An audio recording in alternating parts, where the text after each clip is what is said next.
Wejangan welas asih para Buddha.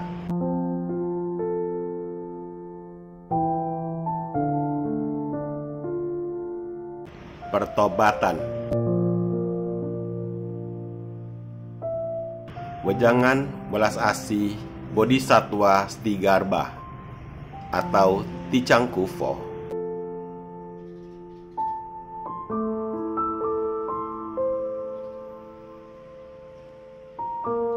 Bertobat karena manusia bertindak membelakangi langit dan dipengaruhi oleh kehendak nafsu keinginan terhadap sesuatu, telah buta akan watak semula yang asal dari langit. Majikan sejati roh suci pun merosot, digantikan hati manusiawi yang menduduki badan raga.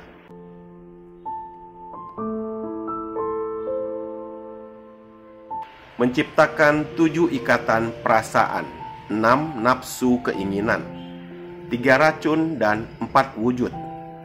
Kekotoran batin yang berlapis-lapis telah menutupi dan menghalangi kearifan tertinggi, menumbuhkan bibit kegelapan batin, membelakangi Tao, bertentangan dengan jalan Tao, bertindak sesuai nafsu keinginan sendiri, menciptakan sedemikian banyak berbagai jenis dosa kesalahan.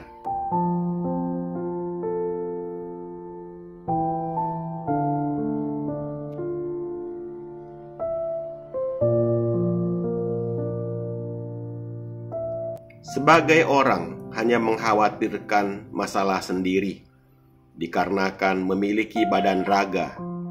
Jika tiada badan raga, dari mana asalnya kekhawatiran?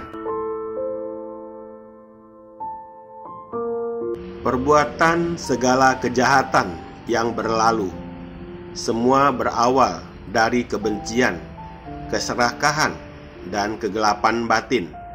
Apa yang tercipta mulai dari raga, ucapan, dan pikiran, semuanya harus dimulai dengan pertobatan.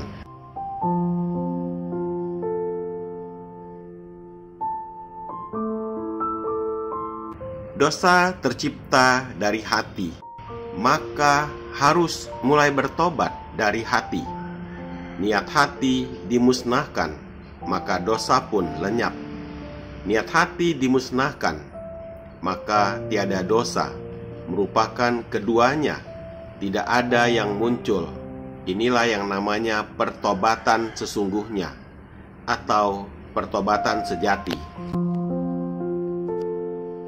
Yang seharusnya roh suci, watak langit yang menjadi majikan raga karena kemerosotan moralitas roh suci, maka yang menjadi majikan sejati adalah hati manusiawi yang dikendalikan oleh nafsu keinginan.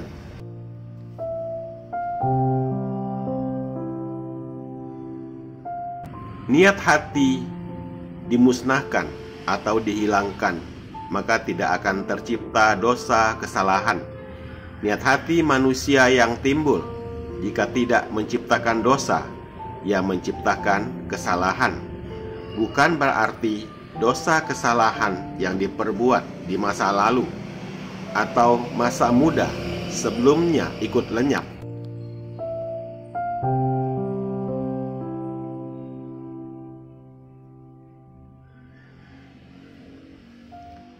Hanya kita belajar tidak lagi menciptakan niat hati, maka tidak akan ada dosa kesalahan yang baru. Dan belajar bertobat, tidak membangkitkan niat hati, maka tiada dosa.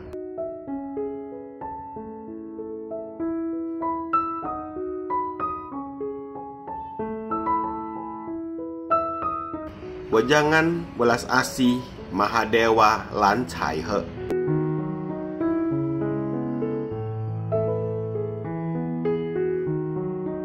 Apa yang disebut dengan bertobat? Apa yang disebut dengan penyesalan? Yaitu menyesali apa yang telah diperbuat di masa lalu.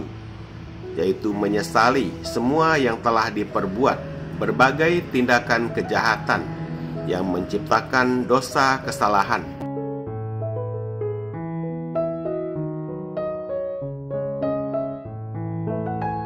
Apakah hanya yang melakukan pembunuhan dan pembakaran baru disebut dosa kesalahan? Bukan. Tergeraknya niat nafsu keinginan dan niat keserakahan kebencian, ini juga disebut dosa kesalahan.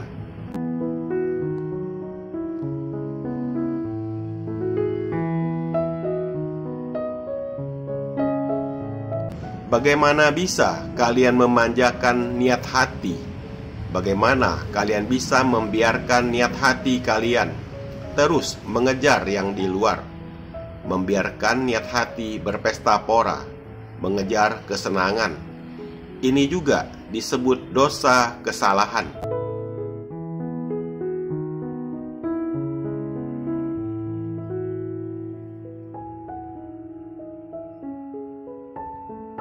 Sebagai manusia di dunia, haruslah mengerti untuk bertobat. Bertobat menyesali apa yang telah diperbuat di masa lalu. Lalu bagaimana dengan penyesalan? Apa yang dimaksud dengan penyesalan?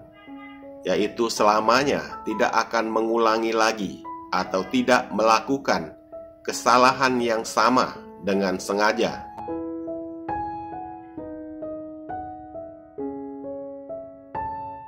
Dengan sepenuhnya bertobat, harus menyesali hingga selama-lamanya, tidak mengulangi lagi segala tindakan kejahatan yang menimbulkan dosa kesalahan, tidak akan dilakukan lagi. Maka disebut diri sendiri tidak jatuh ke lubang yang sama atau tidak mengulangi kesalahan yang sama. Bukankah begitu?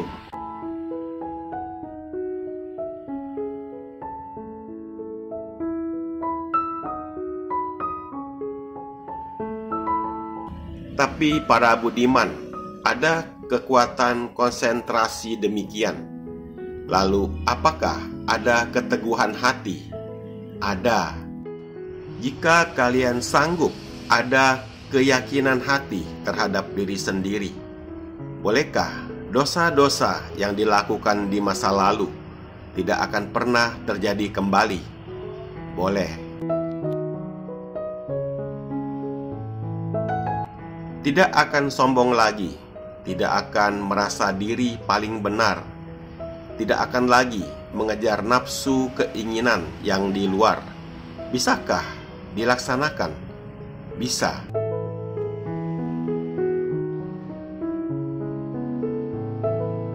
Terlahir sebagai manusia biasa, berkali-kali bertobat juga, berkali-kali berbuat kesalahan, bisa menemukan penyebabnya.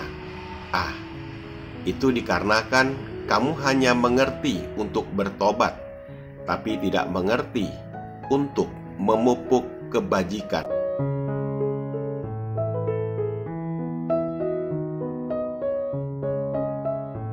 Hanya dengan memupuk kebajikan, terus tidak berhenti memupuk kebajikan, barulah kalian mampu menjalankan pertobatan yang sesungguhnya, atau pertobatan dengan kesadaran sejati.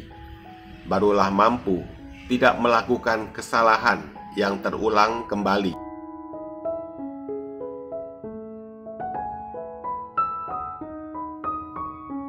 Apa yang dimaksud dengan kebajikan? Kebajikan, jika dijabarkan dengan penjelasan mudah dimengerti di dalam kehidupan sehari-hari, sebagai contoh, melihat di lantai ada sampah, dengan otomatis bisa mengutip atau memungutnya. Nah, bukankah begitu disebut memupuk kebajikan? Iya.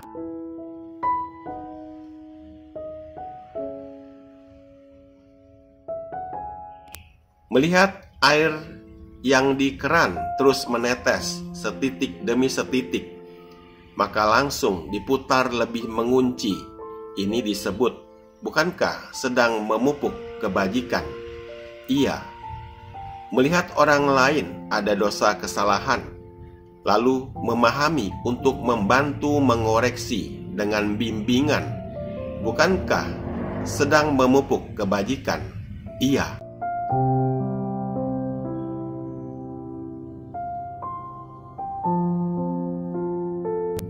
Ini disebut sedang memupuk kebajikan.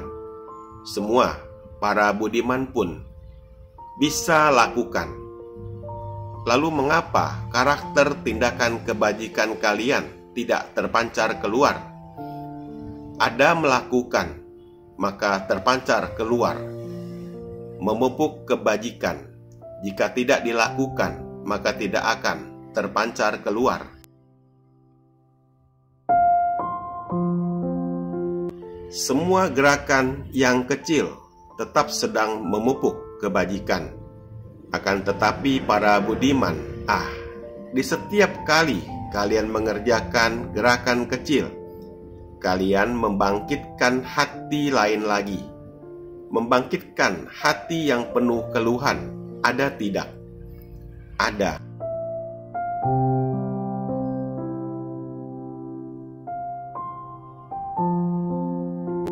Melihat sampah di lantai, memang kalian ada memungut sampah itu, tapi kalian malah membangkitkan hati kedua.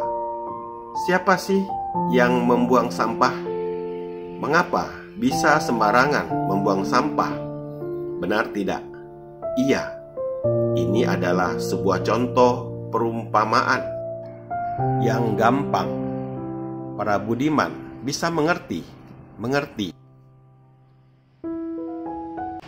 Mengapa kalian bisa dengan tidak sepenuh hati sesungguhnya dalam memupuk kebajikan? Karena diri sendiri bisa membangkitkan pikiran atau hati kedua.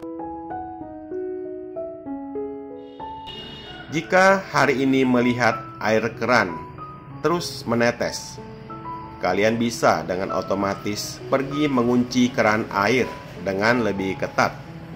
Tapi kalian bisa menciptakan niat hati kedua. Siapa yang begitu ceroboh tidak mengunci lebih ketat? Mubazir air, mubazir sumber daya alam. Betul tidak? Betul.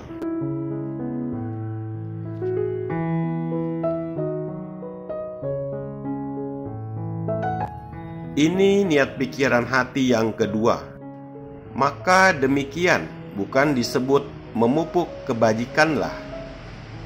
Memupuk kebajikan tidak boleh timbul hati kedua atau niat hati kedua. Begitu melihat, langsung kerjakan dengan tanpa menggerutu dan menyesali. Langsung mengerjakan tanpa ada hati yang menyalahkan atau mencela. Ini barulah disebut kebajikan.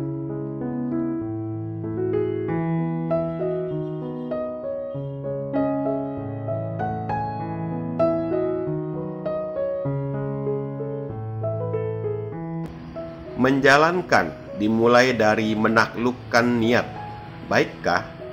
Baik. Dengan menaklukkan niat, menjalankan tugas suci, menundukkan atau menaklukkan niat hati diri sendiri. Tidak mau niat hati terus-menerus saling bersambungan, atau niat hati yang terus-menerus timbul. Dari satu timbul dua, dari dua timbul tiga. Terusan menyambung niat hati. Dengan demikian barulah disebut sesungguhnya memupuk kebajikan.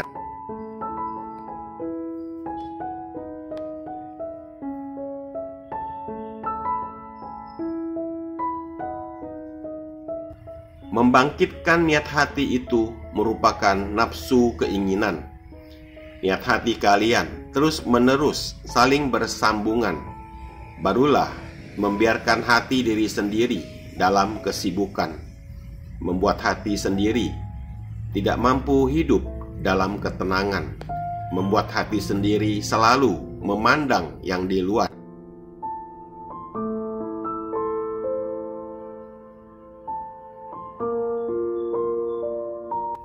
Para budiman sekalian, ada sebuah kalimat mengatakan, belajar menjadi jahat.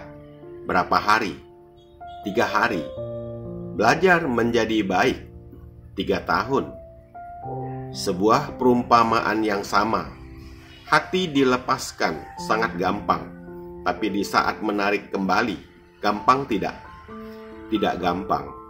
Karena mengetahui bahwa tidak gampang, maka dari awal semula janganlah belajar jahat. Betul tidak? Betul.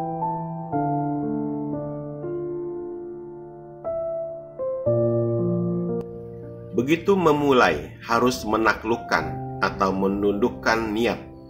Jangan membiarkan niat sembarangan terbang berkeliaran. Betul tidak? Betul.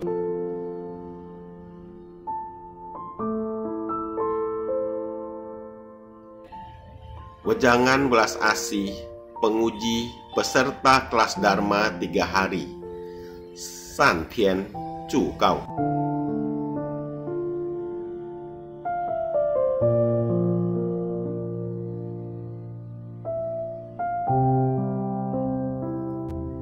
Kesalahan terbesar seseorang adalah tidak mengakui kesalahan dirinya sendiri. Kesilapan terbesar seseorang adalah tidak mengetahui bahwa dirinya sendiri telah melanggar aturan kesalahan.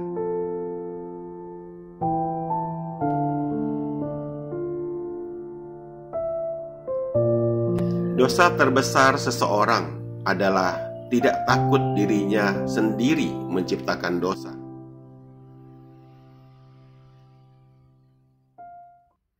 Semoga bermanfaat. Terima kasih.